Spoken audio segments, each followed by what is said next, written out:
Diamond અને textile city તરીકે જગવિખ્યાત સુરત શહેરને સાંસદ CR પાટીલના હસ્તે બ્રાન્ડ સુરતનો લોગો લોન્ચ કરાયો. સુરતની વિશેષતાઓ વિશ્વભરમાં પહોંચાડશે.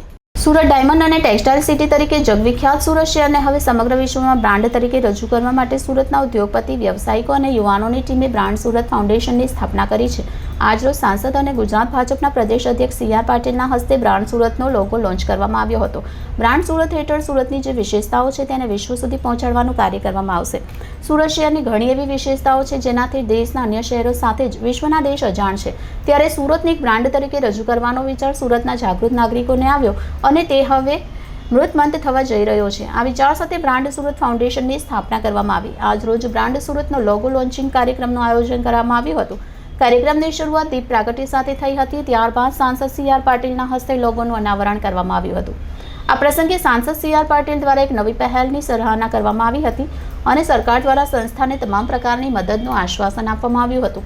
સાંસદ CR પાટીલે જણાવ્યું કે સુરત આજે ઘણા ક્ષેત્રમાં વિશ્વ માટે રોલ મોડેલ બનવા જઈ રહ્યું છે.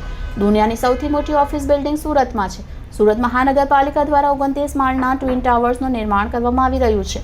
દુનિયાની પહેલી મહાનગરપાલિકા હશે કે જેની ઓફિસ બિલ્ડિંગ આટલી મોટી હશે. આ ઉપરાંત સુરત મહાનગરપાલિકા દ્વારા આવનારા 50 વર્ષની જરૂરિયાતને ધ્યાનમાં રાખી પાણીની વ્યવસ્થા કરવામાં આવી રહી છે. ત્યારે સુરતની આવી અનેક વિશેષતાઓ છે કે જે સુરતની એક બ્રાન્ડ તરીકે વિશ્વમાં ઓળખ આપી શકે છે. કાર્યક્રમની શરૂઆતમાં મહેમાનોનું સ્વાગત સાથે થઈ હતી અને ત્યારે સ્વાગત પ્રવચનમાં જણાવ્યું હતું કે સુરતના લોકો પાણી જેવા છે અને એટલે જ સુરતમાં બહારથી આવનાર લોકોને પોતાનામાં ભેળવી લે છે. અહીં કોમી એકલાસતા છે. એટલું જ નહીં પણ સુરતીઓ આફતને પણ અવસરમાં બદલી નાખે છે. અહીં દાન લેનારા માટે પણ ખૂબ દાન આપનારા નહીં એ સુરતની તાસીર છે. કાર્યક્રમમાં બ્રેન સ્ટ્રેપિંગ કરવામાં આવ્યું હતું જેમાં મુંબઈ કે બહારથી પરણીને સુરતમાં આવેલી બહેનો પાસેથી સુરતની વિશેષતા જાણવામાં આવી હતી. કાર્યક્રમ દરમિયાન સુરત વિશે પાવર પ્રેઝન્ટેશન રજૂ કરવામાં આવ્યું હતું. નમસ્કાર.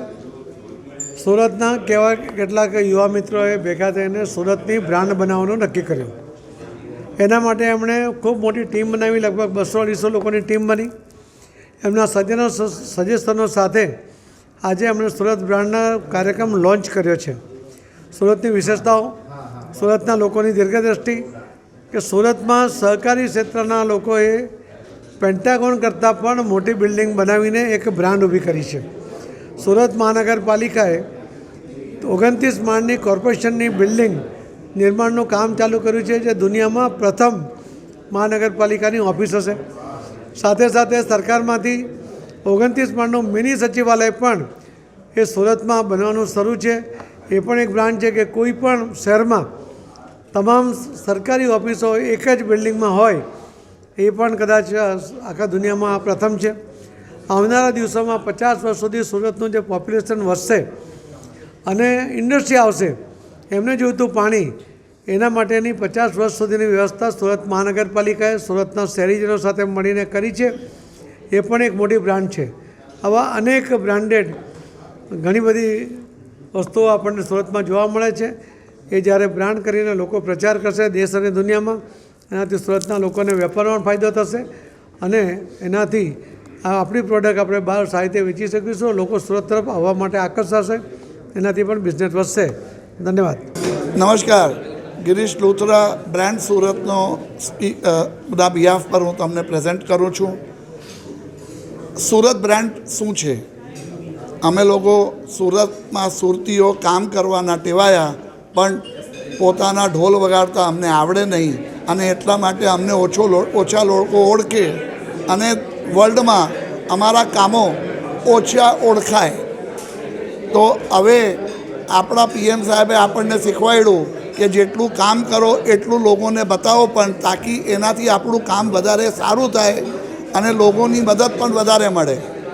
તો આ સુરત બ્રાન્ડ સુરત ફાઉન્ડેશન સુરતને અપગ્રેડ કરવા માટે જે અમે ઊભી કરી છે, એમાં અમારી સાથે સુરતના બધા લીડિંગ ઇન્ડસ્ટ્રીવાળા જોડાયા છે અને એ લોકો બધા નાગરિકો અને ઇન્ડસ્ટ્રી અને ક્રિએટિવ આર્ટિસ્ટ એ બધા મળીને અમે સુરતને વર્લ્ડના મેપ પર as one of the most leading or promising economic growing city of the વર્લ્ડની તરીકે અમારે એને પ્રેઝન્ટ કરવો છે.